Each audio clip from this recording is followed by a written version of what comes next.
This strategy is the +1 strategy. We want our students to understand that when you add 1 to a number, it's the next counting number. So if it was 5 plus 1, they say 5, 6. That 6 is the 5 plus 1. It's just the very next counting number. So there are varieties of math tools we can use to model this strategy. The first example I want to use is 5 plus 1. So what I can do is I can use any concrete thing I can touch, whether it's teddy bears, whether it's apples, anything that you can count.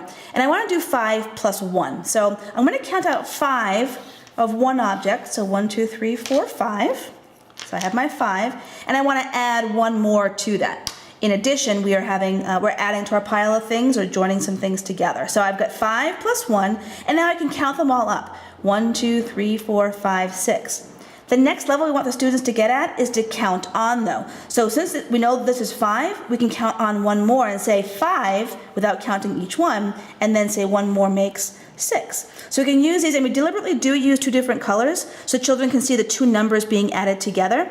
And also they can think about changing the order. We can have 1 plus 5. It still equals 6. We call that the turnaround principle. So we have these blocks. We also have a math tool called a 10 frame that helps us organize our thoughts based on using the benchmark numbers of 5 and 10.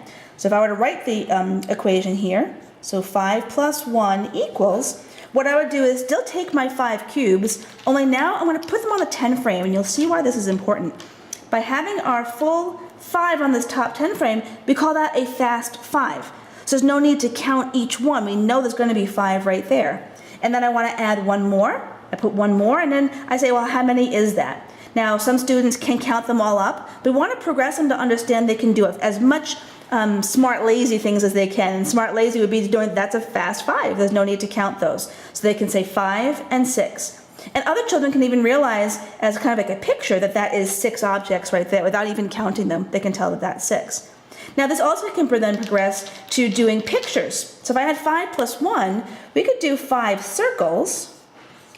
And then we could either change color of our marker, or for this one we could just do like a triangle. So we're still doing the same thing, only this is the picture level. We have the concrete level, and then comes the pictures.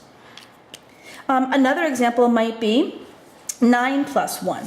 So if on my dry erase board I can do my 9, I would take my objects and count out 9, but I can think, oh, well, this is a fast 5, and then 6, 7, 8, and 9, and I want to make one more, so I'm having 9 plus 1. So we've got 9 plus 1 equals, well, the 9 plus one more makes that full 10. The whole 10 frame is full, which is why we call it a 10 frame. Then we have another math tool called the Rec and Rec. These are beads for each one of these numbers. So if I were to do 5 plus 1, you'll notice the colors. These are made deliberately. We have the benchmark of 5 we want the children to be thinking about. So if I'm going to do 5 plus 1, I can scoot over those 5 immediately. It's a fast 5. And then I can add one more. And how many is that? Well, I could count them up. 1, 2, 3, 4, 5, 6. But as soon as the children can handle it, we want them to think about that being a 5 and then one more, making 6. So that's called a Rec and Rec. We also have Cuisenaire rods. These are, they kind of look like a rainbow, but they're kind of out of the usual order because there is a method to the badness. This is the 1 cube, and then we have the 5 and the 10. This is the mid one for 5 and 10, but they're hot colors for a sun, like really hot. And then we have 2, 4, and 8. Those are doubling, so 2 doubles to 4, doubles to 8. Those are your warm colors, the red, purple, and brown.